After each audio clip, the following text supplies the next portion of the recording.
اعوذ باللہ من الشیطان الرجیم بسم اللہ الرحمن الرحیم الحمد لأہلہ والصلاة علی اہلہا اما بعد فقد قال اللہ الحکیم فی کتابہ الکریم بسم اللہ الرحمن الرحیم اقرأ بسم ربک الذی خلق۔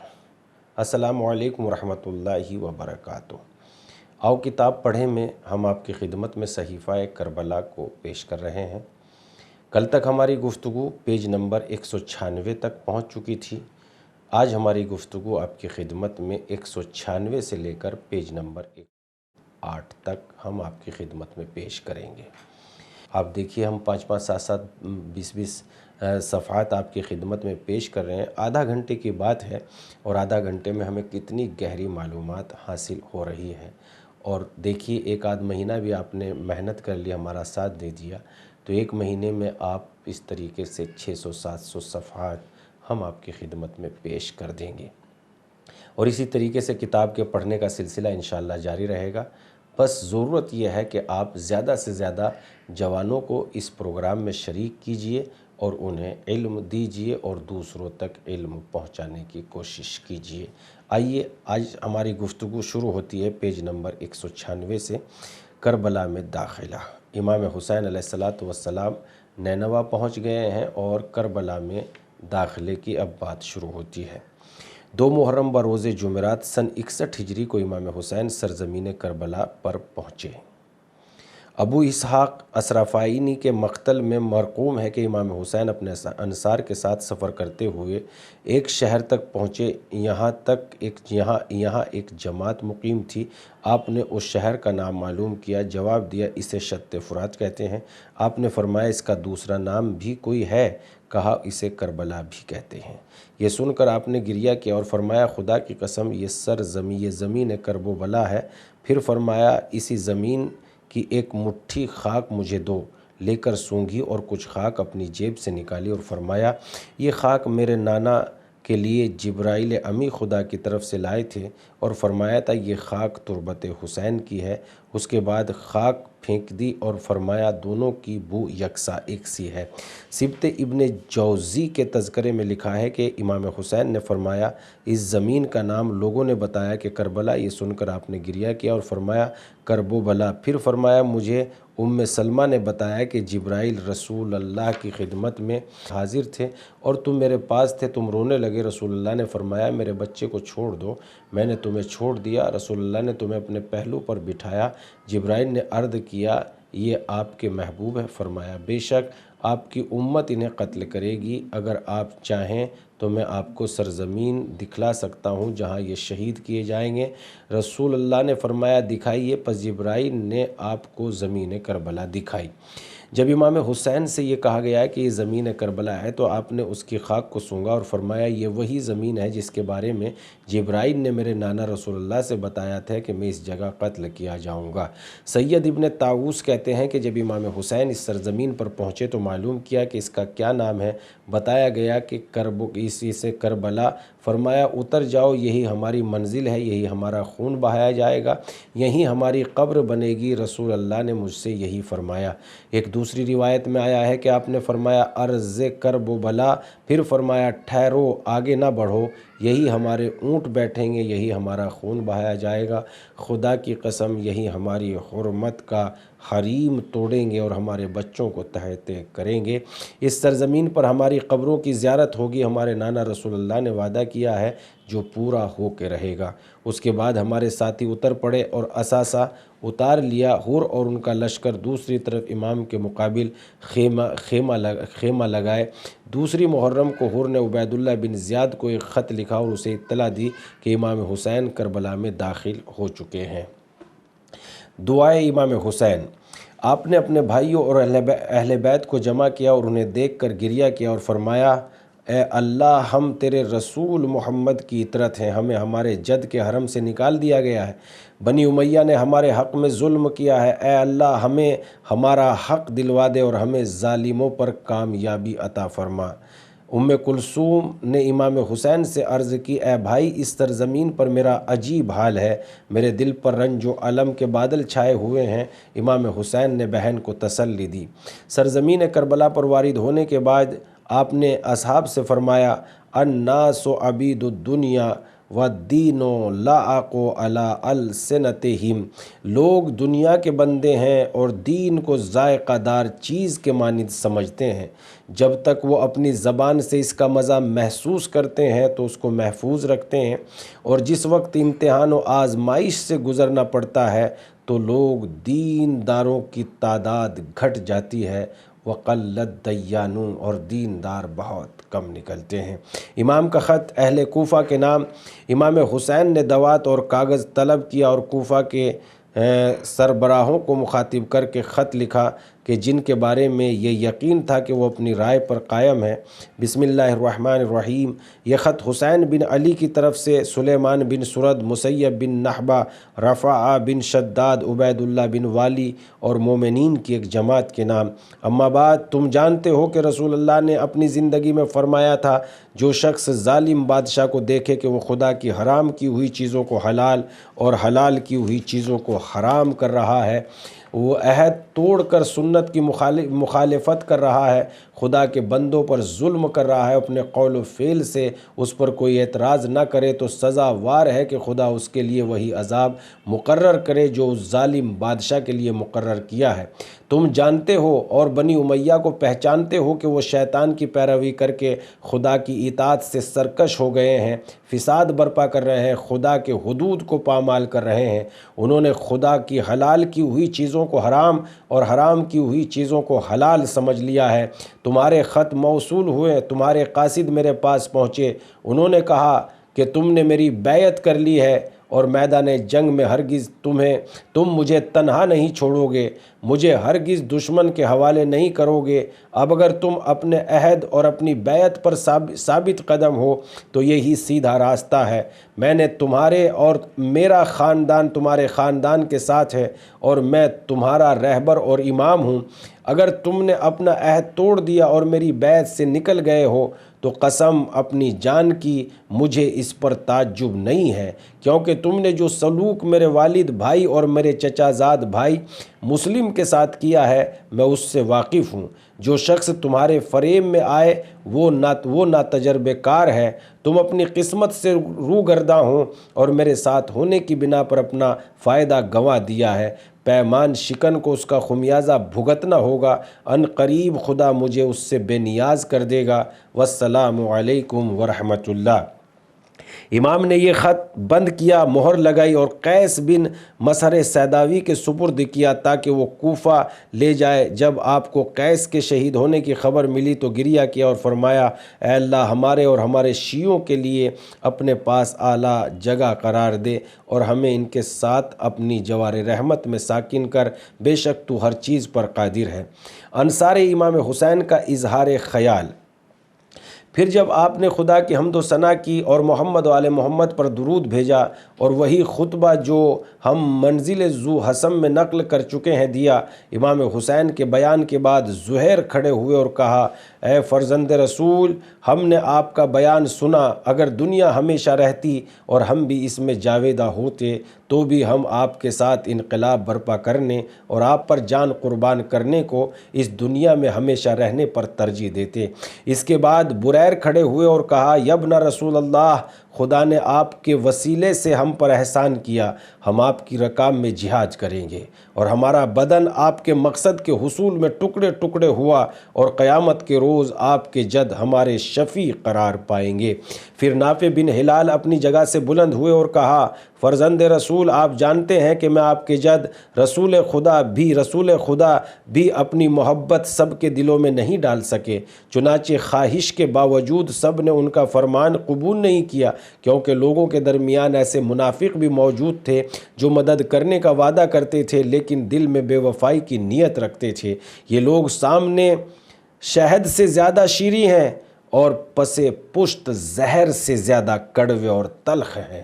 واقعاً سماج اور معاشرے میں یہ تاریخ کی وہ حقیقت ہے جو آپ کی خدمت میں پیش کی جا رہی ہے کہ جو ہمیں بہت زیادہ ہوشیار اور ذہین بنا دیتی ہے۔ چونکہ ایسے لوگوں سے ہمارا بھی تعلق اور سامنا پڑتا ہے جو مثلاً دین کا لباس پہننے کے بعد دین کی ہمدردی میں جو شبد استعمال کرتے ہیں وہ شہد سے زیادہ شیریں اور میٹھے ہوتے ہیں، لیکن جب وہ دین کی مخالفت عمل سے کرتے ہیں وہ زہر سے بھی کہیں زیادہ تلخ اور کڑوی ہوتی ہے۔